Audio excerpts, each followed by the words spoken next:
e eu faço um compromisso aqui como homem.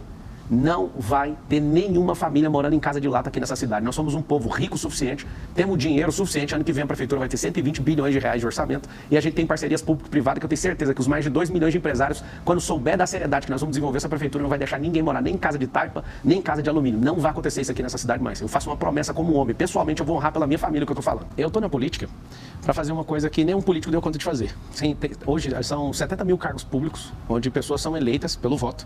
E eu quero, pelo menos, colocar nesses próximos 4, 8 ou 12 anos que eu vou permanecer na política. Quando você vai fazer a pergunta da pesquisa, quem é que vem primeiro? Esse método foi randomizado ou ele foi aplicado para as 1.000 pessoas de forma que o Nunes fique em primeiro? Não, mas é que eu estou explicando. É porque assim, eu não estou preocupado com isso. Eleição, você precisa conquistar o povo. E é isso que eu vou fazer. Mas e estou fazendo. Estou tentando entender qual vai ser sua tática, sua estratégia de campanha, se ela vai ficar restrita às redes sociais. Primeiro, eu não quero ser o prefeito. Não é uma questão pessoal minha. É a cidade que precisa de alguém com envergadura, alguém que é gerador de emprego, alguém que vai mudar a mentalidade do povo. Nenhum político fala sobre isso. Então não é uma questão de eu parei para ter mais um problema na minha vida. Na apresentação você falou que eu ostento um patrimônio de quase 200 milhões de reais. Isso é a minha pessoa física. As empresas que eu governo e sou titular delas, elas valem bilhões em valor de mercado. Eu não ostento. Eu desfruto, eu uso, inclusive invisto em muitas pessoas. Tem trabalhos sociais em alguns países africanos. Ajudei na enchente do Rio Grande do Sul. Apoiei também o pessoal da Venezuela e estou junto ali, produzi um documentário para mostrar para o mundo inteiro o que eles estão fazendo. E eu não quero ser um profissional de política, eu quero servir por um tempo. Eu acho que todo mundo que tem resultado na nossa cidade, no nosso estado e no nosso país deveria servir a população, porque a gente tem muita gente desqualificada fazendo isso. E a minha orientação política é libertária. O povo precisa ser livre do comunismo, desse sequestro emocional de ficar prometendo e nunca cumprir. A única forma é dando identidade para esse povo, identidade esportiva, ensinar esse povo que e todos podem prosperar. A primeira inspiração que eu tenho como político chama José o Justo, lá no Egito. Foi um israelita que acabou sendo o governador do Egito e ele liderou um período de prosperidade, 7 anos de prosperidade. O faraó... Mas aqui no Brasil, foi o que eu falei, Amanda, eu nunca vi um outro político pregando isso. Aqui vai ser uma guinada que a gente vai ter no país para mostrar para todo mundo. Eu que sou filho de faxineira, meu pai é aposentado, funcionário público. Eu que estudei na escola pública, eu sei que aquilo que a gente ganhou na escola pública jamais dá para prosperar. Muitos analistas não veem como um personagem antissistema e antipolítico, uma espécie de Bolsonaro 4.0. O senhor se vê dessa forma ou não? Olha, todo respeito ao capitão, ajudei, servi ele sabe o respeito que eu tenho por ele. Ele me deu a medalha lá que ele dá para as pessoas que ele respeita, dos 3 Is. Mas eu me considero marçal, eu me considero alguém que venceu na vida e que está a fim de ajudar você, seus filhos, a sua família também a vencer. Eu não me considero outra pessoa, eu sei a minha identidade, eu sou um filho de Deus, sou imagem e semelhança dele. É isso que eu aprendi sobre o que o próprio Deus acha sobre mim. E eu quero que você também saiba disso, pra você nunca mais ter que depender de nenhum político, você depender de nenhuma história de gente que usa do comunismo para entrar na sua cabeça e sempre sequestrar vocês emocionalmente. Isso não é uma questão que eu quero que as pessoas engulam, não. Eu vou mostrar que tem como fazer. A minha oferta de entrar na política é para mudar de fato, radicalmente isso. A sua estratégia de campanha vai ser principalmente viralizar nas redes sociais? Não é viralizar, é mostrar que eu sou o único que pode libertar você dessa miséria que você está. Libertar você de ter que sentir o cheiro do Tietê todo dia. Libertar você com esses 7 milhões de carros, destruindo o ar dessa cidade. Mas essa como poluição. O senhor vai fazer isso? O senhor precisa apresentar propostas concretas. Quem quiser ver proposta concreta tem que entrar no site do TSE, lá tá tudo, é público para todo mundo. Eu sei que todo mundo fica nesse engodo de cadê a proposta? A proposta está no plano de governo. Todas as vezes que você começa a falar, ninguém está interessado nisso. As pessoas estão interessadas se a pessoa é resistente, se ela aguenta tranco, se ela é honesta, se ela vai de fato ajudar as pessoas. E eu já faço isso na vida pública, imagina com o nosso dinheiro. Com o meu dinheiro eu já faço, imagina com o nosso. Quando você vai fazer a pergunta da pesquisa, quem é que vem primeiro? Esse método foi randomizado ou ele foi aplicado para as 1.000 pessoas de forma que o Nunes fique em primeiro? Não, mas é que eu estou explicando. É porque assim, eu não estou preocupado com isso. Eleição, você precisa conquistar o povo. E é isso que eu vou fazer. Mas estou fazendo. Estou tentando entender qual vai ser sua tática, sua estratégia de campanha, se ela vai ficar restrita às redes sociais. Como é que o senhor vai fazer para conquistar o eleitorado feminino? Converso com a minha esposa. Eu só tive uma namorada e casei com ela e sou homem de uma mulher só. Pergunta a forma que eu trato ela, pergunta para minha filha de 3 anos como que eu honro ela, pergunta para minha mãe, que eu ajudei a aposentar minha mãe, que era faxineira, pergunta para minha irmã, que foi abandonada por um canalha e eu tive que ajudar, pergunta para minha sobrinha, que eu também ajudo, pergunta para todas as mulheres que estão em volta de mim. Pesquisa é uma coisa que políticos gastam milhões de reais para manipular a sua ideia. Você não é gado, você não tem que ficar norteado por pesquisa. Se você for no estádio de futebol, Amanda, você vai chegar no estádio de futebol e vai perguntar para Flamengo e São Paulo. Sou São Paulino. Fui assistir esse jogo. São Paulo ganhou do Flamengo de 1-0. Pergunta para pesquisa. Flamenguista, quem vai ganhar? Flamengo? São Paulino, quem vai ganhar? São Paulo. Não interessa o que essa pesquisa está dizendo. Se você for pegar todas e criar um comparativo, um quadro analítico, você vai perceber que todas estão muito diferentes uma da outra. Resumindo, eleição e mineração você só conhece num dia, chamado apuração. Elas mostram mais ou menos a mesma coisa, candidato. O Nunes, o atual prefeito, o Guilherme Boulos no primeiro patamar, e logo seguido por vocês, da Atena e o senhor no segundo pelotão, vocês dois avançando, crescendo. O governador de Minas Gerais, o Zema, ele tinha 2% das intenções de voto e acabou ganhando e depois veio seu primeiro turno na reeleição. O presidente Bolsonaro, ele tinha 7%, vocês chamavam isso de teto. Pesquisa não é aquilo que o povo quer. Pesquisa tem manipulação, eu vou te explicar. Primeira delas, quem pagou? Existe uma necessidade de agradar quem pagou. Vamos lá. Segundo, que horas e que lugar que você fez a pesquisa? Qual método que você utilizou? Você, por exemplo, no bolsonarismo, mesmo Zema, que o senhor fala da antipolítica, isso veio numa onda, numa esteira de uma série de acontecimentos da Lava Jato, da derrocada do PT em 2018. Eles eram muito calcados em pautas conservadoras, e moralizantes, pautas liberais na economia de segurança pública. Eu estou tentando entender qual é o esteio da sua campanha, das suas propostas. Todos os jornalistas me perguntam a mesma coisa, e se eu quanto ao Boulos vai usar? Eu não vou te mostrar a estratégia. Eu gostaria de te contar, mas vai ser uma campanha que vai ser internacional. Vai ter gente de fora ajudando, e não é com grana, não. É gente se posicionando e falando, eu tô com esse cara, eu acredito nele. Tem muita gente. Mas só tem empresários, gente famosa, você vai líderes políticos. Você vai ver, é internacional. Por quê? Porque o São Paulo mostra o futuro do Brasil. Eu tô aqui nessa campanha, vou explicar por quê. Porque tiraram o Salles, e eu achei muito suspeita a saída do Salles, como se tivesse um grande acordo para essa prefeitura ficar com esses 12 partidos políticos, e de um outro lado tem o Luiz Inácio Lula da Silva, que quer pegar para ele a prefeitura mais poderosa, porque aqui está a reserva de domínio, o futuro desse país.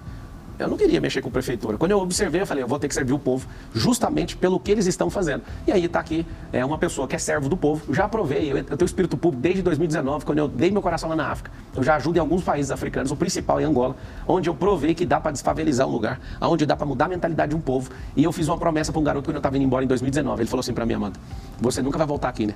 E eu fiz uma promessa olhando nos olhos dele. É um garoto de 8, 9 anos aproximadamente.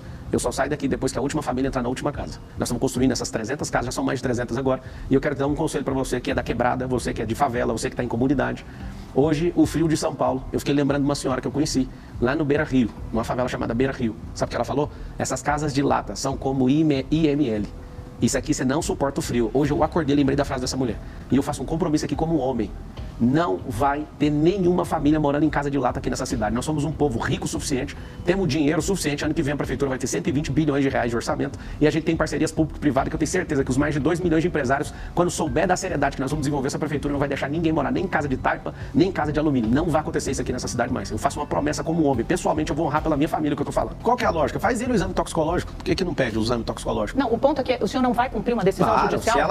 A gente está dentro do prazo. Já tem duas. Isso, vai cumprir, mas o povo já sabe que é o aspirador de pó. Quem conhece São Paulo em todas as biqueiras, a pessoa que defende o uso de drogas, defende que mais pessoas vá para Cracolândia, defende Nicolás Maduro, defende Daniel Ortega na Nicarágua, ele defende o Foro de São Paulo. As famílias decentes dessa cidade não concordam. Agora, vou ter que sacrificar alguma coisa para provar para você. Inclusive, estou imposto no documento, não precisa ficar ansioso. Mas o senhor tem essas provas? Claro, eu vou mostrar na hora certa, não precisa ter ansiedade. Mas por que o senhor não mostrou? Porque é uma acusação muito grave, o senhor não pode fazer de uma forma leviana. Mas o que os candidatos fazem nos debates é fazer exatamente assim que você falou. Como que eu vou falar agora se o povo esquece uma semana? Calma que eu estou aqui, você não precisa ficar apavorado. O senhor está dizendo então que o senhor tem provas disso? Vou mostrar, calma. Ele é o candidato medalha de ouro, foi o que mais foi preso. E em todos os candidatos à Prefeitura de São Paulo, ele é medalha de ouro, já tem 3 pódios. Esse cara, eu entrei aqui para te falar, Boulos, você nunca na sua vida vai ser prefeito de São Paulo. Se esse é seu sonho, você vai pegar, vai mudar para outra cidade de gente que acredita na sua ladainha, nas suas mentiras, e aí você vira prefeito lá. Enquanto eu estiver aqui, se tiver um xerife nessa cidade, que é o Paulo Marçal, você nunca pisa aqui. Você não vai ser prefeito aqui. Você falou bem, você falou assim, ó, eles. Você falou de forma correta, não sei se foi inconsciente, mas você falou da forma correta. Eles. Nunca fiz parte de quadrilha nenhum. Eu trabalhei com um cara consertando computadores e tomei um processo criminal por 13 anos. Meu pai me ensinou a ser homem, a não tocar em nada de ninguém. E faço um desafio para você, Amanda, como jornalista, e todos os jornalistas desse país. Todo mundo. Descubra quanto que eu peguei e me dá um pix que eu pago. Esse é o desafio. Queria saber do Lula, o tanto de dinheiro que ele roubou do país, que dia que ele vai devolver o dinheiro e a moral desse país. Quero saber de todas essa patifaria de PSOL, de PT, tudo que eles já desviaram do povo, eles dão conta de devolver? Eu sou homem, construí riqueza, um patrimônio multibilionário empresarial, e eu posso falar para vocês, atuo em 19 segmentos diferentes, não afino para absolutamente nada que comunista me falar. Se eu tô devendo, põe para pagar que eu pago agora. Esse é o desafio. Agora, eu era um jovem, 18 anos de idade, estava trabalhando, eu só consertava os computadores e sobrou esse processo para mim. Esse processo, Amanda, correu à revelia. Esse processo não tinha advogado. Eu sou formado em direito. Você não tinha defensoria pública? Não tinha. A própria defensoria pública falou, isso aqui é complicado demais para você, contrata advogado. O advogado cobrou 2 mil, nem isso eu tinha de dinheiro para pagar. Mas houve recurso, né? Tanto não teve recurso. A pena prescreveu um recurso em 2018. Você não conhece o processo. O processo correu à revelia, não tem isso. Eu não tive advogado ali. Entra no detalhe, Amanda, acho que você não está bem informado em relação ao teleférico, ele é 5 vezes mais barato que o metrô. Ele é limpo, diferente de qualquer outro transporte. Não, eu estou falando em relação ao corredor de ônibus, ótimo, tem que continuar. Inclusive, o atual prefeito não cumpriu nem 4 quilômetros. Está lá no plano de governo dele fazer 50 e não cumpriu nem 4. Mas está no seu plano, eu quero saber do seu plano. É o seguinte, a gente tem Rio, o Uber está fazendo transporte hidroviário, a gente era para estar fazendo. Ninguém tem isso no plano de governo, nós vamos fazer.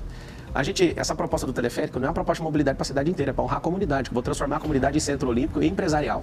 O que é um centro olímpico e empresarial? Como primeira coisa, você faz um centro olímpico para dar uma identidade esportiva para essas crianças.